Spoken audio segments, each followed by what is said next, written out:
Ciência. 24 horas com você. Olá, tudo bem? Eu sou o Márcio Corvino, esse aqui é o Bate-Papo da Rádio ADEC. E hoje estamos trazendo aqui uma figura muito importante no nosso cenário, né? Uma personalidade importantíssima no cenário de defesa civil. Eu fico muito contente, muito feliz de poder estar trazendo o Marcelo Gramani, que é o geólogo do IPT, para conversar um pouquinho com a gente sobre diversos assuntos, entre os quais falar sobre a geologia, o papel do geólogo, né, dentro das ações de defesa civil, e também ele contar um pouquinho sobre as experiências dele durante, né, ações, né, de gestão de risco e desastre aqui no Brasil, né, e contar um pouquinho das suas experiências. Marcelo, boa tarde. Primeiro, eu queria te agradecer, Marcelo, pela tua presença aqui com a gente hoje, né, você ter aceito assim de pronto esse meu convite para estar participando com a gente hoje aqui na Rádio ADEC, falar um pouquinho sobre esse assunto, um tema tão importante em defesa civil, que faz parte do corpo técnico, né? As ações de defesa civil, os geólogos, né, fazem parte do corpo técnico, e você tem o seu nome já gravado aí nos anais das atividades de defesa civil no Brasil, isso é fato, né? Eu, como eu já te disse anteriormente, eu sou extremamente seu fã, isso é fato, é de carteirinha, tá? Então, Marcelo, está contigo agora. Seja bem-vindo aí à Rádio ADEC, ao Bate-Papo Rádio ADEC. Obrigado, viu, Márcio? Uma boa tarde a todos que nos ouvem, que nos veem, né? Boa tarde, Márcio, meu amigo agora, né, de longa data já.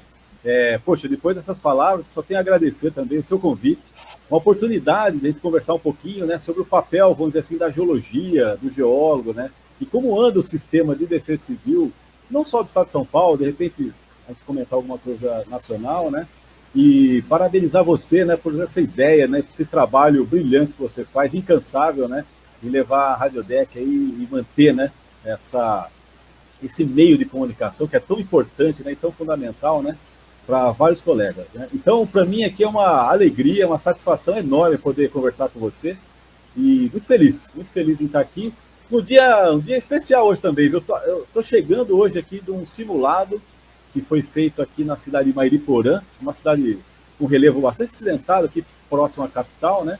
E hoje foi feito um simulado com todas as agências, todas as instituições que trabalham com essa questão da gestão do desastre. Não, já a gente fala um pouquinho das diferenças de gestão de risco, gestão de desastre, né? Mas hoje foi um dia interessante para capacitar, envolver comunidade, treinar o corpo de bombeiro, integrar as forças de segurança, né? Então, estou chegando agora desse grande simulado promovido pela Defesa Civil do Estado de São Paulo e as Defesas Civis de outros municípios. Muito bom poder estar aqui, viu? E vamos lá, vamos conversar um pouquinho sobre esse tema que é o 90% do meu trabalho aqui no IPT. Eu fico muito, muito feliz de poder estar nesse papo falando sobre geologia, sobre geólogo e também, o mais importante, cara, entrelaçando aí, fazendo com que a Rádio ADEC ela possa expandir ainda mais o trabalho e possa ser executado ainda mais além do que a gente imagina, tá bom? Bem, tá bom. Começando a primeira pergunta aí para você, Marcelo. Ela conta um pouquinho para a gente quem é Marcelo Gramani. Acho que para a gente é muito importante, isso é fundamental a gente saber um pouquinho quem é o profissional que está ali, né, muitas vezes na ponta trabalhando. E o que te levou a buscar a geologia, né? Isso aí, você, desde pequeno, você já pensava nisso, tinha essa intenção. Conta pra gente um pouquinho o que é Marcelo Gramani, né? O que o Marcelo Gramani faz, gosta de fazer, né? E, enfim, além da geologia, isso aí é notório em você. Não, você sabe que realmente desde criança a geologia ela esteve muito presente na minha vida, né? Poderia dar alguns exemplos, né? Essa questão de sempre gostar de viajar, ficar observando a paisagem, fazer perguntas para os pais, e os pais não sabiam às vezes responder, às vezes sim, às vezes não, né? E sempre começa com as coleções, né?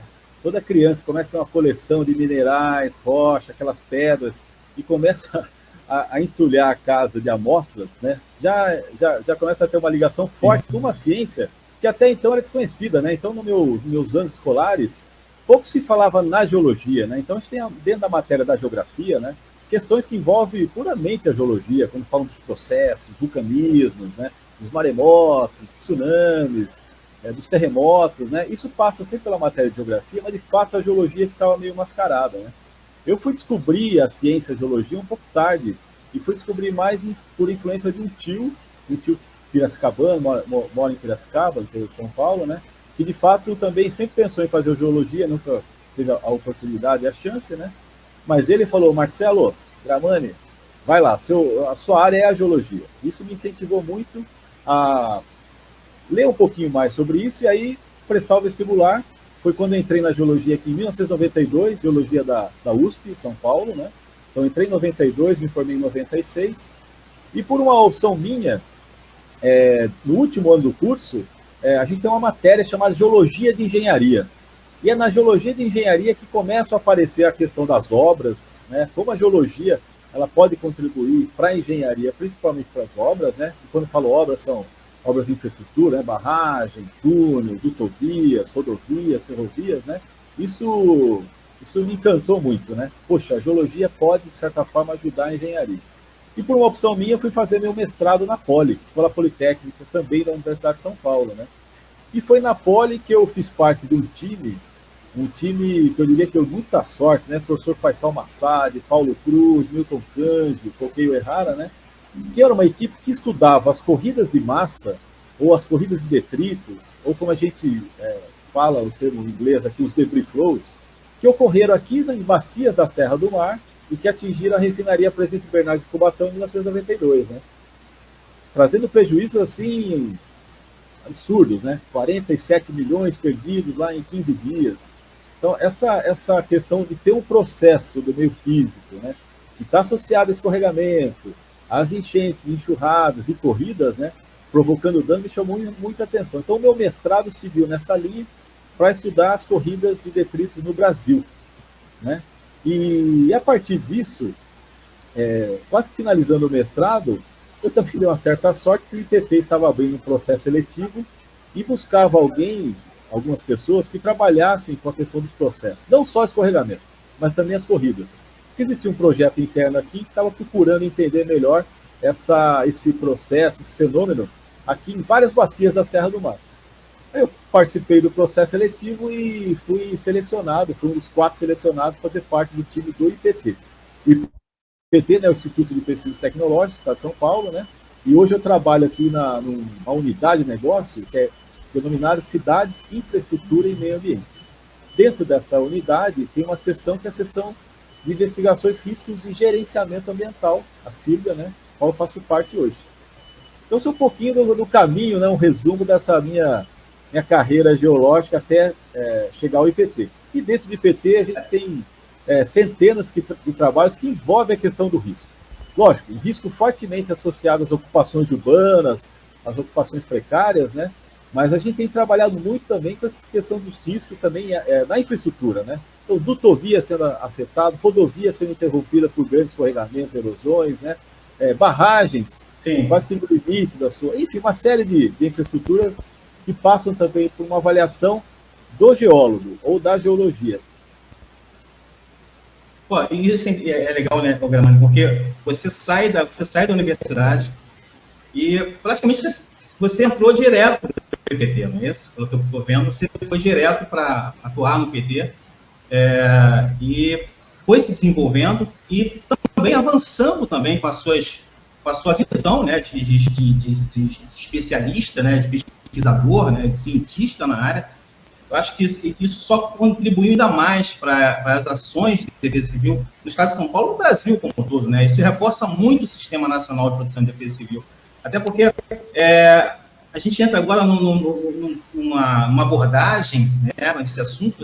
Quando você fala que você sai da universidade e vai para o IPT, né, e começa a se envolver, né, como um pesquisador, como um militante na questão, né, da gestão de risco, né, e da gestão de desastre, porque a gente que acompanha o teu trabalho, né, eu acompanho o teu trabalho há muitos anos, eu posso dizer isso para você, a gente vê que quando você vai para o campo, né, há uma demonstração muito grande de propriedade daquilo que se domina, ou seja, a técnica que você domina, para estar ali e desenvolver isso da forma mais simples, né, e direta possível.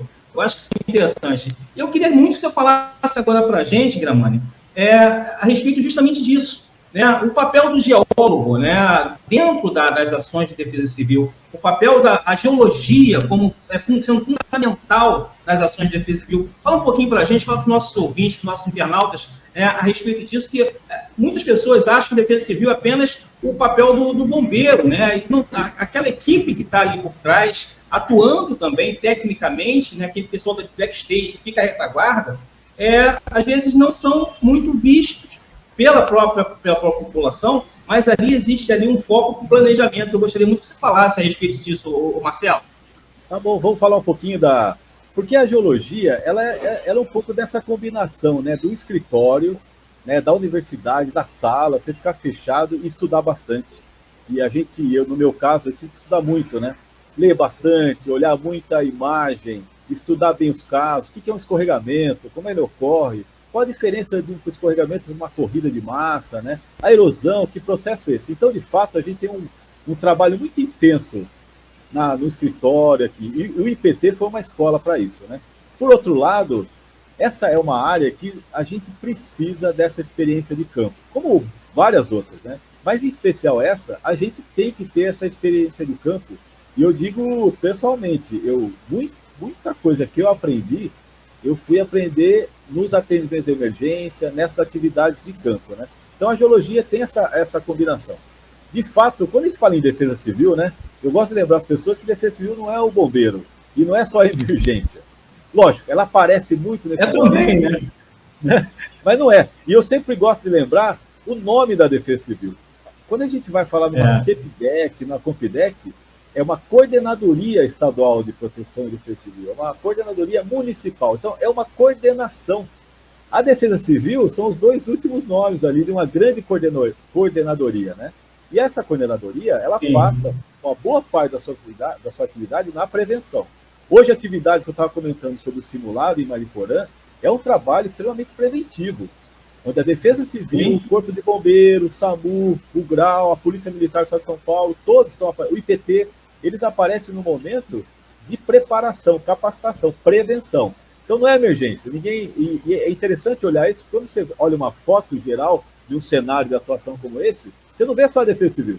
Então você vê o macacão do bombeiro, o uniforme do enfermeiro, o pessoal da veterinária resgatando os animais. Aí sim dá uma ideia de que não é só um trabalho de emergência, né? Tem um trabalho intenso de prevenção. E aí também entra um papel forte da geologia, né? Já a gente fala do papel do geólogo na emergência, dando apoio à Defesa Civil e ao Corpo de Bombeiro, mas tem um trabalho intenso de um mapeamento, por exemplo, de áreas de risco. Essa parte da identificação passa por um profundo estudo geológico, né, geotécnico, geomorfológico de uma área, né? Então tá aí de novo, o geólogo não aparece. Sim. Muitos colegas internamente no IPT que produzem mapas, produzem essas cartas, esses instrumentos de identificação de risco não aparecem, de fato. É porque a emergência ela tem esse foco maior, né, de destaque. Mas, de fato, tem aqui colegas que produzem isso passa pela geologia. Então, quando a gente vai pensar no que gera o escorregamento, poxa, o escorregamento no Brasil é gerado por chuva. Então, tem colegas, e eu faço parte desse time, que vão estudar as chuvas que geraram escorregamentos, deslizamentos nas encostas, nos morros, nos barrancos, né? Então, é também uma parte geológica intensa, né, para interagir com o meteorologista, para entender o clima, para entender o que é essa previsão meteorológica. De fato, né, você vê que não é na emergência ainda, né? Não é o papel de bombeiro. A gente está buscando aqui correlações de chuva e um processo que a gente chama de escorregamento. Está aí a geologia de novo, né? Depois entra num aspecto que a gente sempre fala das medidas, né? Poxa, se eu identifiquei o risco, se eu analisei esse risco, o perigo, eu tenho que propor medidas para mitigar esse risco, para conter esse risco, enfim, ou até mesmo para zerar, eliminar esse risco, né? Então a geologia de fato, aí entra forte a geologia de engenharia, para pensar um pouco nas obras, naquelas que a gente chama de medidas estruturais, né? Obras de engenharia, sim, ou também medidas não estruturais, são os planos de contingência, plano preventivo, tá aí o geólogo de novo, né? Compondo um time maior, mas papel fundamental. Deixa eu só te cortar, falar uma coisinha aqui. Segura essa tua linha aí de raciocínio aí. A primeira vez que eu ouvi falar em ações estruturais e não estruturais foi num vídeo né, que vocês fizeram do IPT, junto com a USP, a Universidade de São Paulo. Vocês fizeram uma série de vídeos, né, das aulas, e foi ali que eu conheci você. Foi ali que eu vi. Isso foi, sabe quando? Deixa eu te contar quando é que foi. Isso foi 2012, 2013, eu acho que não tenha sido isso. Foi nesse período aí. Vocês fizeram uns vídeos, tinha uns vídeos na USP, e vocês fizeram esses vídeos, e ali eu comecei a conhecer o Marcelo Gramani, e eu falei, pô, sou fã desse cara, agora eu tô fã dele. Aí, tá aí. Desculpa te interromper, Marcelo. Continua a tua linha de raciocínio aí, meu irmão. Não, mas interrompa sempre que puder, porque eu considero hoje essa primeira. Vão ter outras, né, Márcio? Outras oportunidades de conversar, né? Mas é uma conversa. Uma conversa é isso, né? Eu sou meio italiano também, eu não espero, às vezes, o outro parar de falar, já interrompe, mas que é ótimo isso, né? Mas não, é pouco isso, né? E você vê a importância, né, de a gente produzir. Né? Hoje, cada vez mais, a gente tem uma certa facilidade, vamos dizer, em termos de tecnologia, para divulgar, né? Então, a própria Rádio DEC é uma oportunidade de divulgar coisas. Você conhecer a gente, me conhecer num vídeo, que, se eu não me engano, pode ser um vídeo que a gente fez para Mauá, né? Tem vários vídeos nossos no YouTube, né? Falando um pouco de como se forma uma área de risco, o que é uma área de risco, né? Para tirar um pouco da questão muito técnica, né? Muito pesada, e transformar isso numa linguagem um pouco mais corriqueira, mais popular, porque, de fato, o conhecimento tem que chegar, né? Essa parte mais pesada fica na academia, fica dentro da sala. Mas a academia, ela tem que transformar isso, né? Não isso é claro já há um bom tempo. Eu sei que é uma coisa óbvia que eu estou falando, mas muitos colegas não entendem isso ainda, né? Mas é importante. E seria a importância de fazer, né? Produzir esses vídeos, por mais simples que sejam, né? A gente acaba conhecendo, né? Foi o início, né? Foi o início de tudo, né? A gente gravava-se, colocava-se e transmitia no YouTube, fazia transmissão, muitas vezes nem ao vivo, muitas vezes colocava, postava o material. Hoje a gente tem, né, Gramani, essa facilidade de estar, você em São Paulo, eu aqui no Rio de Janeiro, e a gente está falando, conversando, para que as pessoas possam assistir isso. Eu acho que é fundamental isso. E a rádio é isso. Eu vou propor já, aqui a gente não estava na programação, mas um dia a gente faz uma transmissão de um atendimento de emergência, a gente pode fazer uma transmissão de um simulado, né? Entrar ao vivo e mostrar para as pessoas, dar a oportunidade de ficar gravado, inclusive no YouTube, né? O que foi o simulado em Mariporã, o que foi o simulado em Catuçaba, que é outro município de pertinho, né? O que foi o simulado em Franco da Rocha. Interessante isso. Só chamar no ar que a gente abre, né? Eu conto aqui rápido, ó. O Gramani agora está no Gramani. Isso faz parte do que a gente chama da gestão do risco, né? Você levar informação pública. Então, por exemplo, a última fase da gestão, a última porque a gente segue 5 etapas aqui da gestão, né, de risco, a última etapa, que faz parte do sistema, é a capacitação, treinamento e informação pública. Isso é gestão do risco. Você tirar os planos da gaveta e explicitar isso para a comunidade, para o poder público, né? Hoje, lá no simulado, tem uma participação importante do deputado estadual, né? Que apoia esse tema de defesa. Ele precisa conhecer o tema para poder apoiar de fato, né? Então, estava presente lá um colega da Alesp e foi fundamental para isso, né? Para poder reconhecer um trabalho de todo um time, né? De instituição. Então, essa é a gestão. Lógico, aí tem a quarta ação que a gente fala sempre, que em algum momento, por algum aspecto geológico, natural, por alguma falha, eu diria assim, na nossa análise, nós vamos ter uma emergência. É o que a gente assistiu em São Sebastião agora, em fevereiro de 2023, o que a gente assistiu em Petrópolis no passado, no ano retrasado em Franco da Rocha. Não tenha dúvida, todo ano, se eu voltar aqui, desde que eu estou no IPT, voltar 20 anos atrás, eu faço uma lista para você, todo ano a gente tem um evento. Grande ou pequeno, infelizmente ainda com morte de pessoas. Então, a gente, apesar de todo o esforço que a gente faz, toda a competência que tem no sistema, a gente tem algumas coisas que a gente ainda não consegue controlar, né? Então, infelizmente, tem esse... Então, para isso, a gente tem uma fase que é importante, a qual eu estou me dedicando há algum tempo já, que é para preparação para a situação de emergência. E aí que eu estou me inserindo aos poucos, e já eu tento datar isso, né? Quando é que, de fato, o Gramani aparece num atendimento de emergência ao lado do comando do Corpo de Bombeiro, né? Ao lado do comandante da Defesa Civil, né? Isso começou comigo, pessoalmente, lá em 2008. naqueles grandes acidentes na região de Santa Catarina, região lá do Morro do Baú, Gaspar, Ilhota, Luiz Alves, Blumenau. Sim. Enfim, ali, para mim, acendeu uma luz. E por quê? A gente teve um grave acidente com as pessoas, sem dúvida, né? Mas a gente teve um grave acidente com as equipes de bombeiro, busca e resgate, né? 2 colegas do bombeiro da Força Nacional ficaram soterrados numa massa, numa área que, a princípio, ela estava, de certa forma, era uma área preta, vermelha, proibida de acesso, né? Mas, enfim, isso é detalhe. E eles foram soterrados. Aí começou, poxa, não é só a comunidade, de fato, que está exposta ao risco, né? Ao perigo ali de um fenômeno. Né? Numa emergência, todo mundo, inclusive eu, a gente está exposto a esse perigo. Vamos estudar melhor isso. Sim. E, de fato, a gente não pode aceitar um acidente dentro de um acidente maior. Né? Sim, não. Isso aí, eu acho o seguinte, o trabalho que a geologia faz, né, dentro do cenário, lá no loco, ele é fundamental, porque você consegue passar para as equipes que estão no campo ali os perigos que eles não conseguem enxergar.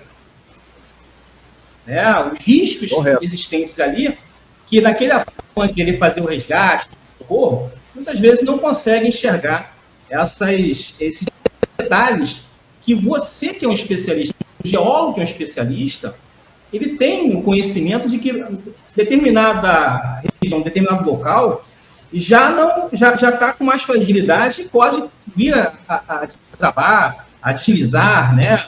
Enfim, o papel do geólogo é fundamental nessa questão. Né? Esse quesito aí é indiscutível. Tá? E me conta uma coisa, como é que é o trabalho do geólogo com as outras equipes? Né? As equipes, o seu trabalho com relação às outras equipes, né? Existe essa questão, muitas vezes, vaidade, não pode entrar, coisa e tal, na área. Conta pra gente um pouquinho a respeito disso, o Ramani. Olha, por isso que a gente fala que um simulado, um treinamento é importante, né? E que a gente se reúna, assim, em diferentes períodos do ano, todas as equipes, para que o bombeiro, o comandante do bombeiro e sua equipe, enfim, transmita para a tropa que existe um profissional geólogo, seja o Gramani, seja um outro colega, que ele vai atuar de uma maneira a colaborar com aquilo. Tem uma forma de atrapalhar ou quer, enfim, retardar um atendimento de emergência. Estou contando isso porque, em muitos casos, a gente aparece, isso voltando no passado, né? E a gente ficava meio deslocado, né? Porque o bombeiro já tem o procedimento dele, a polícia militar também, todo mundo tem o seu procedimento. Mas se não tiver integrado... dele, né? A resposta não vai ser tão eficaz ou eficiente quanto a gente espera, né? Então, eu diria que hoje é um pouquinho mais tranquilo, nem tanto, porque entra a vaidade? Pode entrar. Isso já aconteceu também, né? Mas numa emergência, às vezes a pessoa desconhece. Então, existem as patentes, né? Desde o coronel até os seus tenentes lá, ou os soldados e cabos, né? E às vezes você quer expressar a sua opinião e ali não... De fato, ela não vai ser ouvida. Porque foi o que você comentou, né? O foco do bombeiro está ali para resgatar as pessoas, ou até, infelizmente, fazer a busca de corpos, né? E aí a opinião de alguém de fora, se ele não for conhecido, se ele não estiver integrado no sistema, fica muito difícil. Então é um tempo que eu tenho que convencer o comandante da operação que aquilo que eu estou falando tem uma certa importância, né? Para ele poder avaliar e inserir aquilo no procedimento dele. Né? Então é o tempo que eu perco. Então, lógico, hoje eu tenho equipes que já me conhecem, então quando eu chego, eles sabem que se eu tiver que parar uma operação ou continua, eles vão levar isso em consideração, né? Lógico, quando eu chego numa região do sinistro, assim, do desastre, eu sempre...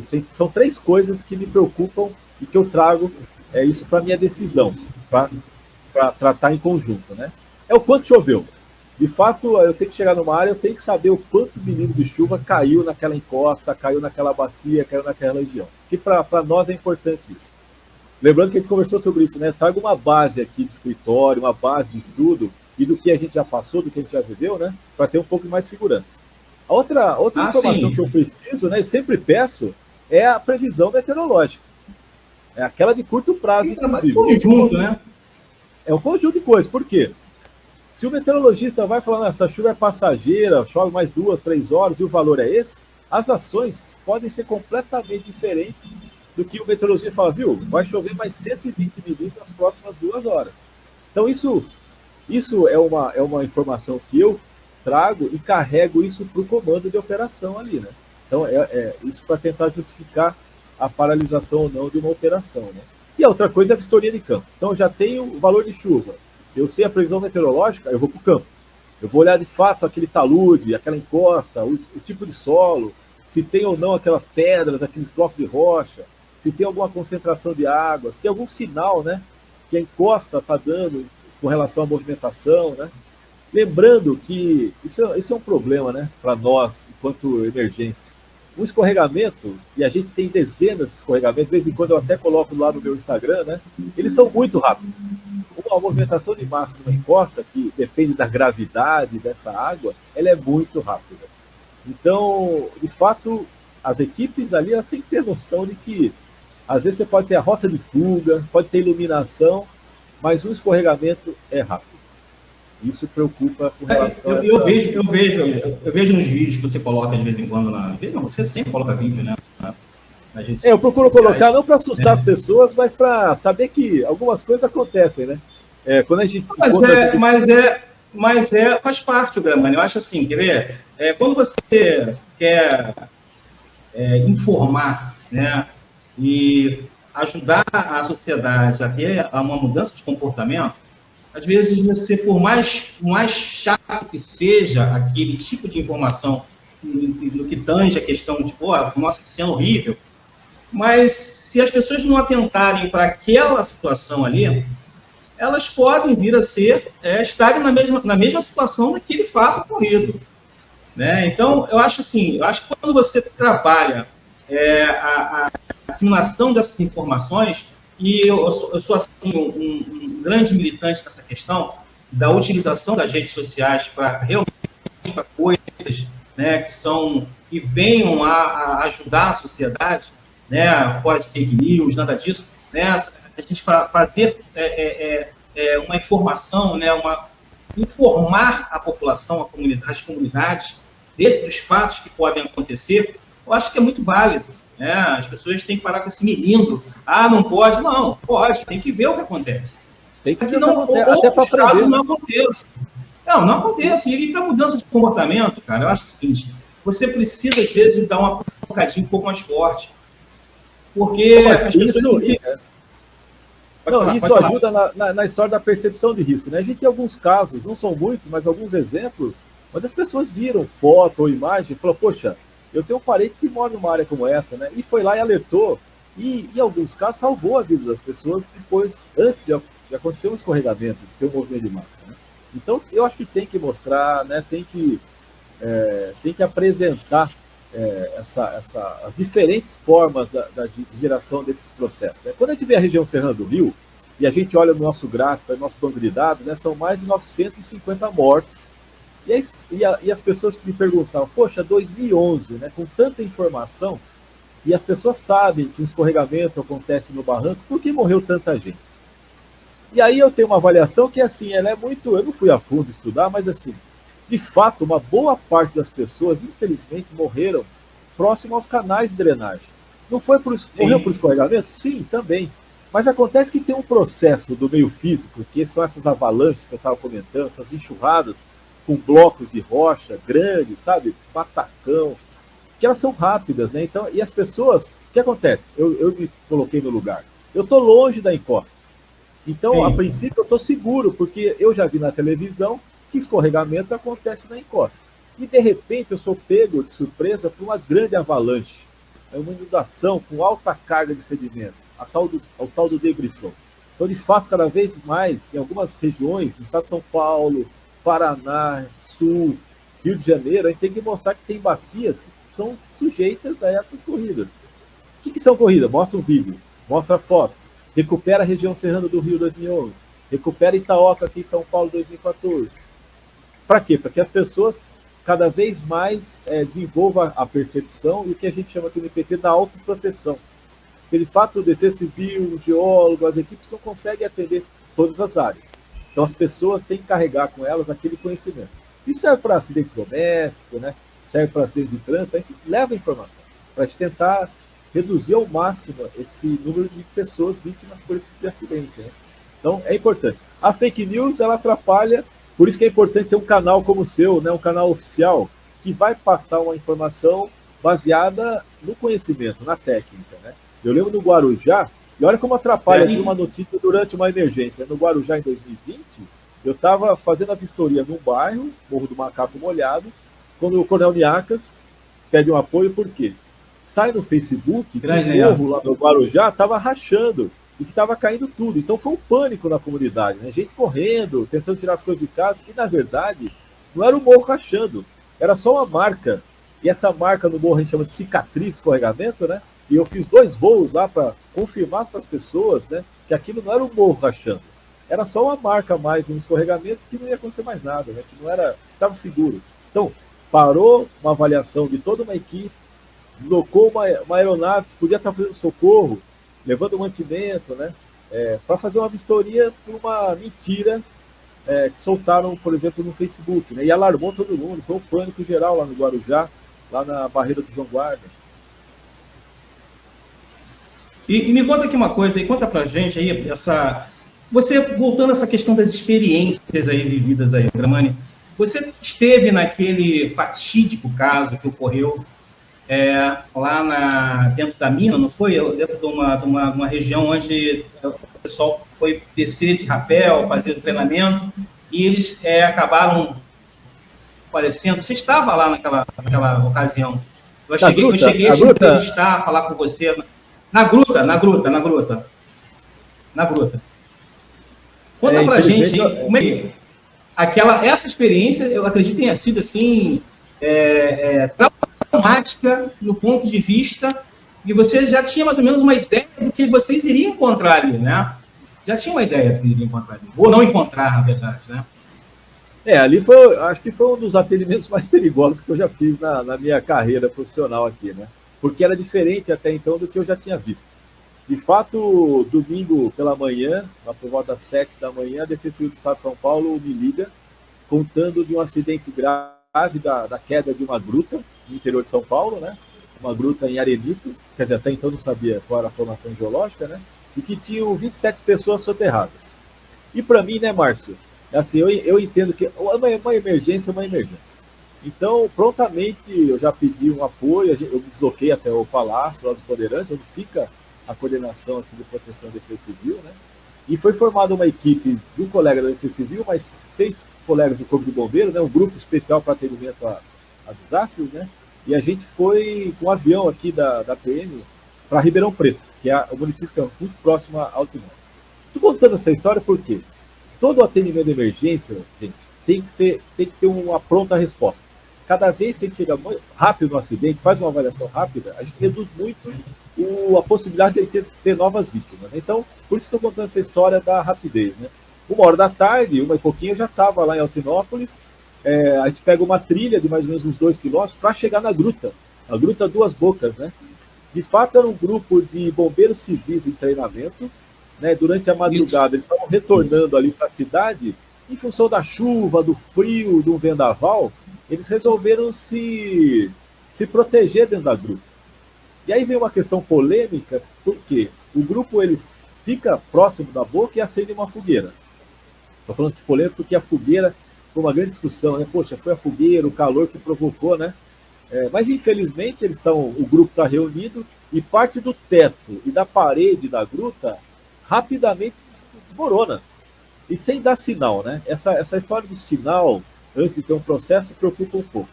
E, infelizmente, são 15 pessoas que ficaram totalmente soterradas, 6 escapam, bastante machucados, mas 9, infelizmente, tem 9 vítimas. Foram 5 homens e 4 mulheres vítimas da queda desse grande bloco de arenito do teto e parede de uma caverna, né? Lógico, quando eu chego lá, você vê que a atuação já não é mais um talude, não é solo. É uma rocha que é toda fraturada, né? Ela é toda quebrada. Existia uma umidade, né? Algumas rachaduras muito pequenas. E aí a gente fala de rachadura e trinca. Tinha algumas abertas e umas bem seladas, assim, né? Com material. de certa forma, como é que eu trabalhei na minha avaliação? Nesse pacote que caiu, né, sobrou pedaços da laje, então eu tinha mais ou menos a ideia do volume de material que poderia descer ainda, né? Mas de fato o que aconteceu? Eu chamei o comando e falei, olha, eu sei o nome da rocha, eu sei a formação, eu sei a idade, eu sei que ambiente geológico foi formado. Agora, se me perguntar se essa laje vai cair nos próximos 5 minutos, 10 minutos, fica muito difícil. De fato, a gente chamou 2 ou 3 pessoas e falou, vamos tentar olhar esses sinais aqui no teto, na parede, vamos tentar explorar. Na verdade, o Corpo de Bombeiros já estava providenciando escoras emergenciais ali, né? Fazer nichos de proteção para poder, pelo menos, achar os corpos, né? E no fundo eu falei, olha, para vocês ficarem um pouquinho seguros, a garantia é que eu vou ficar aqui. Porque tem isso também, né? Eu já vi vários colegas avaliando, né? Aqui está perigoso. E se afasta do lugar, né? Quer dizer, se ele se afasta, sai todo mundo. Então, de fato, eu acompanhei e falei, olha, é o seguinte, a última pessoa a sair dessa gruta vai ser eu. Então, vamos trabalhar, a gente tem uma pressa, tem uma urgência. Eu não sabia, até então, para mim, o fenômeno, a queda, não estava associada à chuva, porque normalmente a gente associa, né? Ah, foi a chuva, culpa da chuva. Naquele caso, para mim, não foi a chuva, né? Então, poderia estar chovendo lá fora e a gente falou, não se preocupe com a chuva. Aqui, o processo é outro, né? O agente deflagrador vai ser outro. Mas vamos observar essas coisas e, num sinal, a gente corre para cá. Todos amarrados, né? A gente fez lá um briefingzinho de como... o bombeiro é muito bom nisso, né? De como sair rapidamente daquele local. Então foi uma experiência perigosa, demorou um pouquinho, porque até achar o primeiro corpo e os outros 8, né? Demorou, e a gente saiu de lá, o atendimento começou, da minha parte, a 1h da tarde, e saiu 11h10 da noite, porque de fato a gente conseguiu achar e levar todas as pessoas para os familiares, né, para os amigos que estavam esperando a gente a 2 quilômetros. Tem uma ideia? A gente fala do preparo, né? Isso já era à noite, a gente não teve o apoio mais do Águia, porque não se voa durante a noite, é muito perigoso, né? Então a gente levou todos os corpos pelaquela mata, né? Pela trilha, carregamos todo mundo e graças a Deus deu tudo certo, a gente saiu bem. Mas foi um atendimento muito preocupante, por quê? Só um detalhe, né? Falei, gente, outra preocupação que eu tenho, a gente está no interior da gruta. Mas, para mim, o lugar mais perigoso naquele momento, Márcio, era a parte externa da gruta, a boca da gruta. Porque, para quem já conhece caverna, gruta, essas cavidades, né? Quando a gente olha a parte externa, a gente tem muito material solto. Né? Tem muita... A possibilidade de eu ter uma queda de um bloco, de uma laje, é muito grande. E, de fato, aconteceu, né? Porque tinha muita gente na boca, olhando para dentro da gruta, né? E eu falei, comandante, é preciso tirar todo mundo, isolar essa área. Porque vai cair um bloco. E de fato depois caiu, né? Assustou uma boa parte das pessoas. Mas eu estava mais preocupado com a boca da gruta do que o interior da gruta. Mas aí você vê, né, a necessidade do profissional geólogo, né, de se conhecer esses detalhes, se enxergar, né? Porque aquilo, o técnico, ele é treinado para enxergar aquilo que muitos só conseguem enxergar superficialmente, né? Então, a questão de se fazer, de ter um trabalho, né, bem elaborado tecnicamente, um planejamento bem elaborado tecnicamente, né, com argumentos, né, com consistência de robustez, eu acho que é isso que traz, evidencia as ações de uma forma mais efetiva e com muito mais eficiência e mais eficácia, vamos dizer assim. Né? O papel do geólogo, basicamente, é esse, enxergar aquilo que nós só enxergamos superficialmente. Né? Esse é o grande mote. Em relação aí... pode falar. Tem tempo aí. Não, eu ia comentar assim, além de enxergar coisas que, às vezes, treinar o olhar. Por exemplo, no caso do Altinove, o bombeiro estava preocupado com 2 feições, que eu falei, não precisa se preocupar. Essas feições estão tranquilas, estão seguras. Então, de fato, ele estava enxergando coisas que não havia necessidade naquele momento, né? E não iam ajudar em nada, só estavam atrapalhando, porque de fato queria que ele olhasse para o outro lado, outras feições.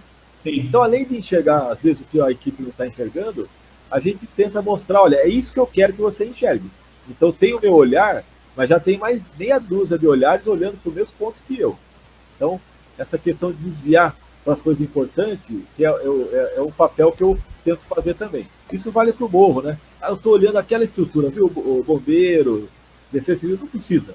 Vamos olhar esse pacote de solo aqui, ó. Essa feição, essa me preocupa, porque ela é que vai dar o sinal para a gente acionar uma evacuação rápida de uma área, né? Então, olhar o que ninguém está vendo e desviar o olhar do que quem está vendo para que esses fatos são importantes, né? Sim, sim, sim. E me diz aqui uma coisa, com relação a... Vocês passaram por um problema muito sério aí no litoral paulista, né? Foi extremamente, foi muito, muito complicado, né? A gente assistindo daqui do Rio também, muitas equipes também foram ajudar o litoral de São Paulo. Conta pra gente aí qual era o real cenário ali em São Paulo com que diz respeito à questão geológica, porque foi chuvas em excesso, né? Fora um terreno que já apresenta já uma fragilidade muito grande, né? Enfim, conta pra gente aí como é que foi a ação lá no litoral de São Paulo nesse ano agora. Então, Márcio, a gente, olha, eu diria, difícil responder, porque passa tanta coisa pela cabeça, né? Mas assim, não foi uma exclusividade do litoral norte de São Sebastião. Foi o último desastre, eu diria, para São Paulo, né? Foi esse. E por que eu estou contando isso? Se a gente voltar no passado, né? A gente tem o nosso grande exemplo aqui de desastre, que é Caraguatatuba, 1967, né? É um dos maiores desastres do estado de São Paulo e do país, junto com o Serra das Araras também, né? E a cidade do Rio de Janeiro em 66, Rio né? de Janeiro? Sim. Foram 2 anos, em termos de clima e de chuva, completamente atípicos, né? Valores, assim, extremos mesmo de chuva. Hoje a gente discute valor extremo, mas esses valores aparecem no passado também. De certa forma, eles estão ficando mais comuns, mas 66, 67, Rio de Janeiro e São Paulo foram muito preocupantes, o tamanho dos eventos, o tamanho dos escorregamentos, e o número de vítimas também, né? Caraguá 67 fala em 120, mas tem relato que fala que esse número de mortes passou de 400, para uma área que tinha uma densidade populacional muito baixa. E hoje a região está completamente ocupada, né? Eu diria que a gente tem, como São Sebastião, centenas de áreas prontas para ter problema. Então, só no litoral norte, Ilhabela, Ubatuba, Caraguá e São Sebastião, elas são exemplos de que existem áreas de risco potencialmente perigosas, né? O que assustou um pouco, de certa forma não foi uma surpresa, porque a gente que trabalha com os grandes desastres, né, a gente sabe que em algum momento isso pode acontecer, mas de fato os valores da chuva assustaram um pouco. Em que sentido? 5 dias antes, 4 dias antes, né, a Defesa Civil, meteorologistas, eles já viram que tinha uma formação ruim em termos de chuva. Então, os municípios foram chamados e os valores giraram em torno de 250, 300 milímetros de chuva, né, para 2 dias, 3 dias. Né? E aí o que acontece? No dia 18, que é um sábado, por volta das 7 e pouco da noite, começa a chover nessa costa sul do litoral norte, né? E aí a gente tem valores de chuvas contínuos que assustam bastante no histórico. 60 milímetros de chuva uma hora, 59 milímetros de chuva na próxima hora, 77 milímetros de chuva na próxima hora. É assustador. Quando a gente chega por volta das 2 da manhã, a gente está com quase mais de 300 milímetros acumulados de chuva em vários bairros, em várias bacias ali, de um trecho bastante montanhoso ali da Serra do Mar, né? E aí com ocupação imposta, com dutovia, com linha de transmissão, com rodovia, tudo que você imaginar de exposição a risco, a gente tinha ali no litoral norte do estado de São Paulo. Né? Sendo que lá às 5 da manhã, a gente tem os valores de 680 acumulados de chuva, né, em Bertioga, 640 próximo ali a Juqueí e a Vila do Saí, né? A Vila do Saí foi a região mais afetada em termos de vítimas, né? Mas quando a gente olha a distribuição da cicatriz de escorregamento, ela se concentra muito ali, Saí, Juqueí, e para quem não conhece, né, a costa sul ali do nosso litoral norte. Né? Então, de fato, essa chuva acumulada nesse tempo, em torno de 10, 11 horas, né, provocou que a gente conseguia assistir pela televisão dos grandes movimentos de massa. Aí é uma coisa que deixa a gente também desconfortável de explicar. Né? Por quê? Eu, de fato, fiz parte da equipe que chegou para atender as emergências, né? E quando a gente andava pelas áreas de ocupação, onde tem a escavação, talu de corte, aterro, né? Que é o que a gente fala das intervenções antrópicas, né? Uma boa parte estava inteiro. Então tinha aterros ali, frágeis, que não desceram.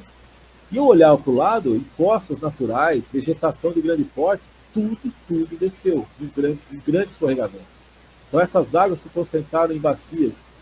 E é difícil explicar como é que desce uma encosta natural, a princípio mais resistente a esse tipo de processo, né? E aquelas áreas ocupadas, todas mexidas, praticamente paradas, né? Então foi uma primeira coisa que chamou a atenção. Mas, de fato, em função desse valor altíssimo de chuva e da previsão meteorológica, em que nos dias subsequentes teve chuvas intensas também, né? Então a opção foi relocar o número de pessoas dessas áreas, né? Para abrigo, nas pousadas, para hotel. Foi uma decisão do governo do estado de São Paulo de abrigar essas pessoas em pousada e hotel e a maior quantidade possível de abrigos, né?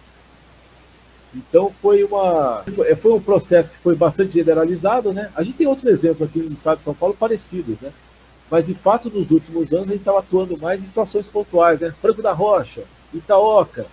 Franco da Rocha morreram 18 pessoas num escorregamento só, né? Itaoca morreram 27 nessas corridas de massa. Então são números que assustam bastante a gente, em situações pontuais. 18 pessoas, 18 no escorregamento só, no isolamento só, é um número bem alto, né?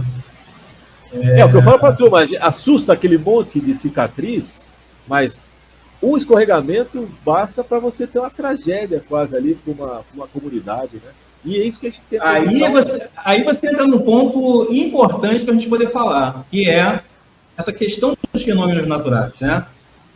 A população ela não consegue entender, né, e isso tem que ser muito bem falado durante as ações de prevenção e de preparação das comunidades, que os fenômenos eles acontecem já há milhares, centenas de anos na face da Terra, né? Isso tudo que ocorre aí já acontecia, só que ela acontece com mais intensidade porque há um remodelamento até mesmo do próprio solo, né? Fora que, para haver desastre, basicamente tem que ter uma presença do homem ali, né?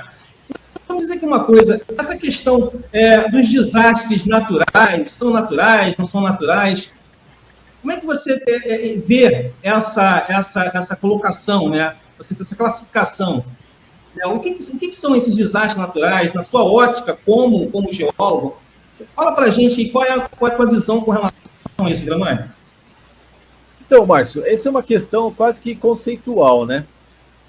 O ser humano tem essa necessidade, e é boa, né, de você ter conceitos. Então, conceito de desastre, conceito de acidente, um conceito do que é um evento, né? São conceitos que, por algum momento, eles se tornam polêmicos, né? Eu sou do time que eu vou trabalhar um pouco na questão dos processos, do fenômeno. Então, o que você está estudando? O escorregamento. E ele acontece aonde? Numa encosta. Aí parte da história do desastre natural ou socioambiental, ou da parte social somente, né? Mas assim, meu foco é o escorregamento. Ele vai acontecer em São Sebastião, por exemplo, Juqueí. Poxa vida, é um escorregamento que infelizmente atingiu uma comunidade. Ela devia estar ali ou não, se foi a fiscalização, se foi a ausência de um conhecimento técnico, eu não sei o que foi, mas de fato tinha uma população exposta a um processo, a um fenômeno, que é o escorregamento. Quando eu viro a câmera, por exemplo, fotográfica e olho uma ilha, lá em frente de São Sebastião, eu também tenho escorregamento. Só que lá não tem intervenção nenhuma. Então, foi um fenômeno ali, de certa forma, natural, né? Não se tornou um desastre, um acidente, porque não teve o dano, né? Então, de fato, a gente tem esses tem paredões na área escarpada, na escarpa da Serra do Mar, que também desceram. Então, um fenômeno, um escorregamento, queda de bloco de rocha natural. Quando a gente fala em desastre, né, essa parte do natural, ela vai passar um pouco por essa questão da ocupação ou não de áreas perigosas, né? Então, quando a gente produz as cartas de suscetibilidade, né, de fato, essas cartas vão mostrar para a gente áreas potencialmente perigosas e sem ocupação ainda, né? Poderia até chamar assim, se ocorreu um fenômeno, vai ser um processo, mas de fato não vai se tornar um desastre. Não tem aquela interrupção da vida, da rotina das pessoas, a gente não vai precisar de um apoio externo para poder contornar esse problema, né? Que é um pouquinho da definição de desastre, né? E aquela história da dimensão também, né? Um desastre automobilístico aqui na Grande São Paulo é totalmente diferente do que no interior, né? Até pela rapidez de atendimento, pelo dano gerado num acidente desse, né?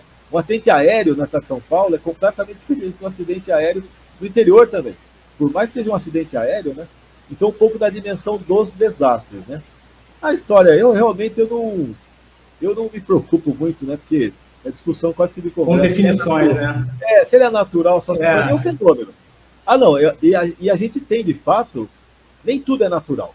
Então, por exemplo, tem vários acidentes em São Paulo, em Belo Horizonte, no Rio de Janeiro, que são escorregamentos em taludes, escavações, né, que a gente chama de escorregamentos induzidos.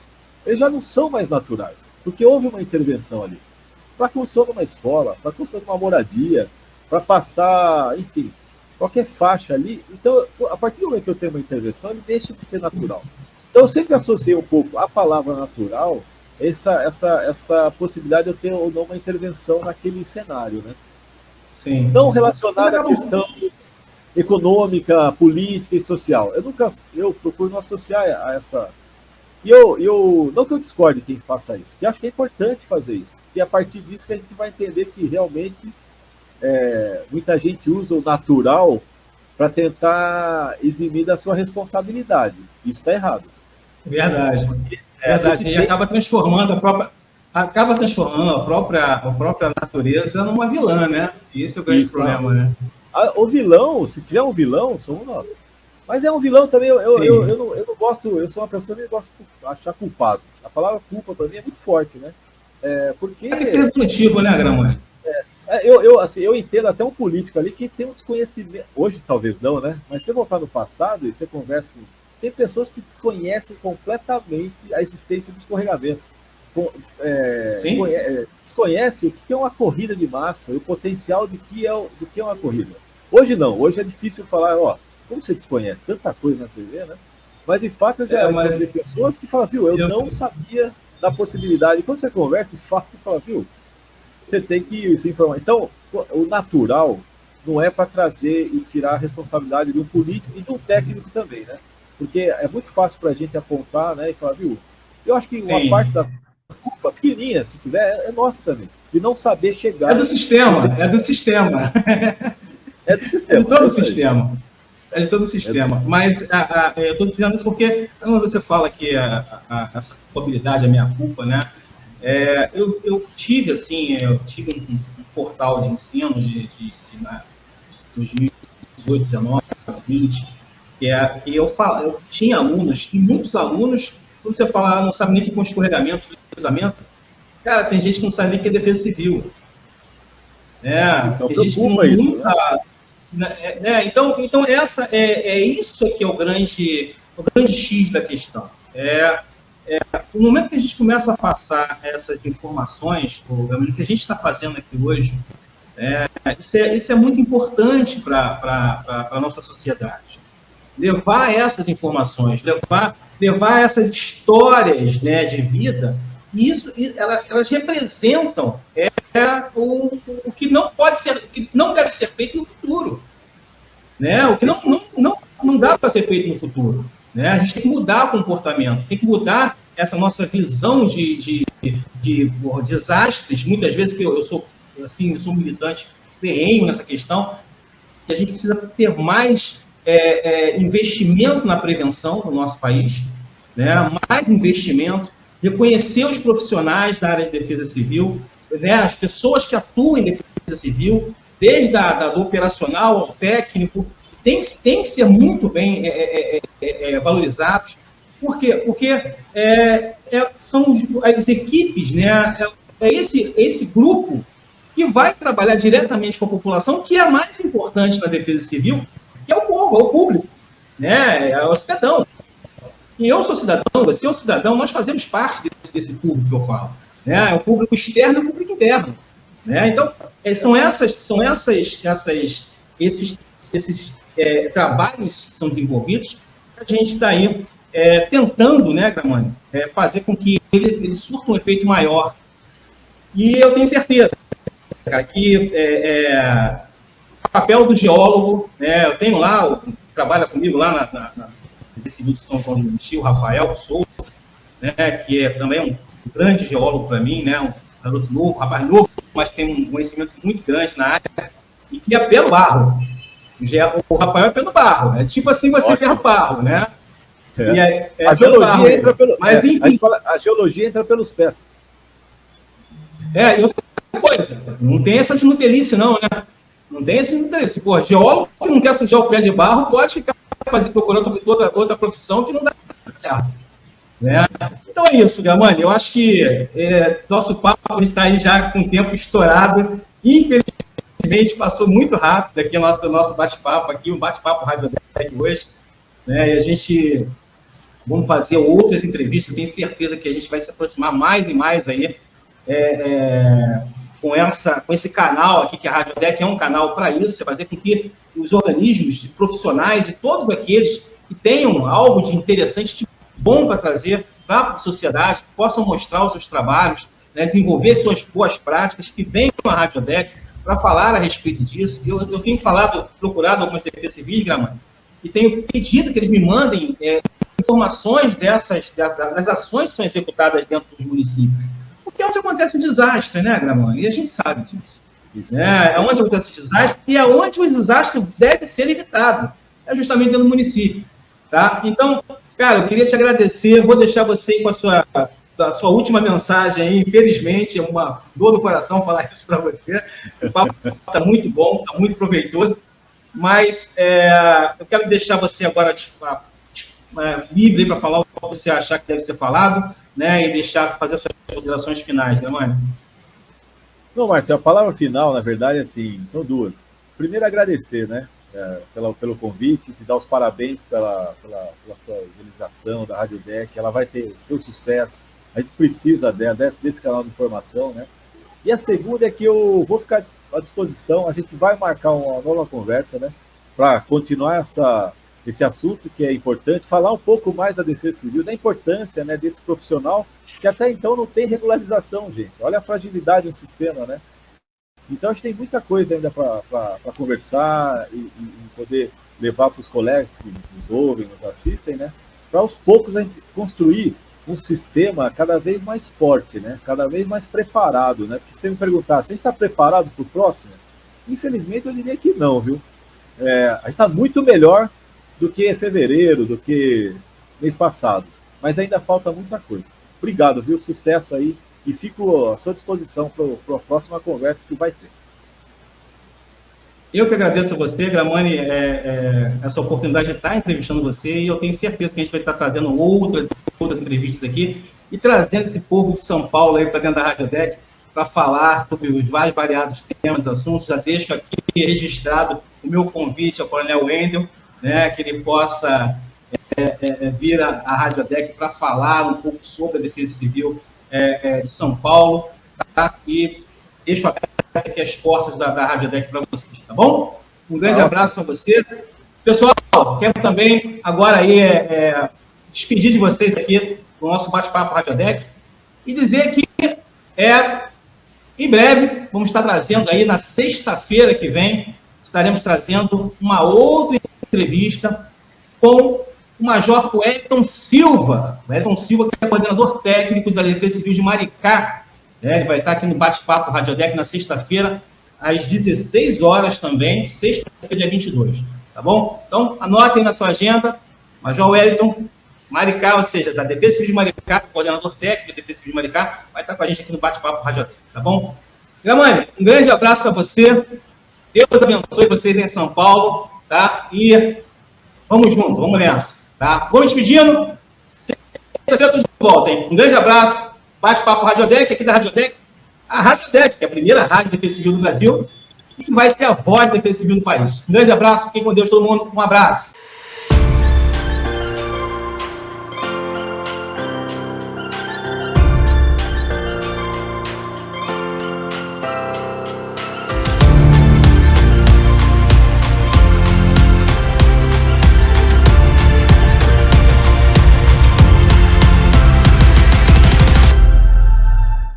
Mais que uma rádio, uma referência. 24 horas com você.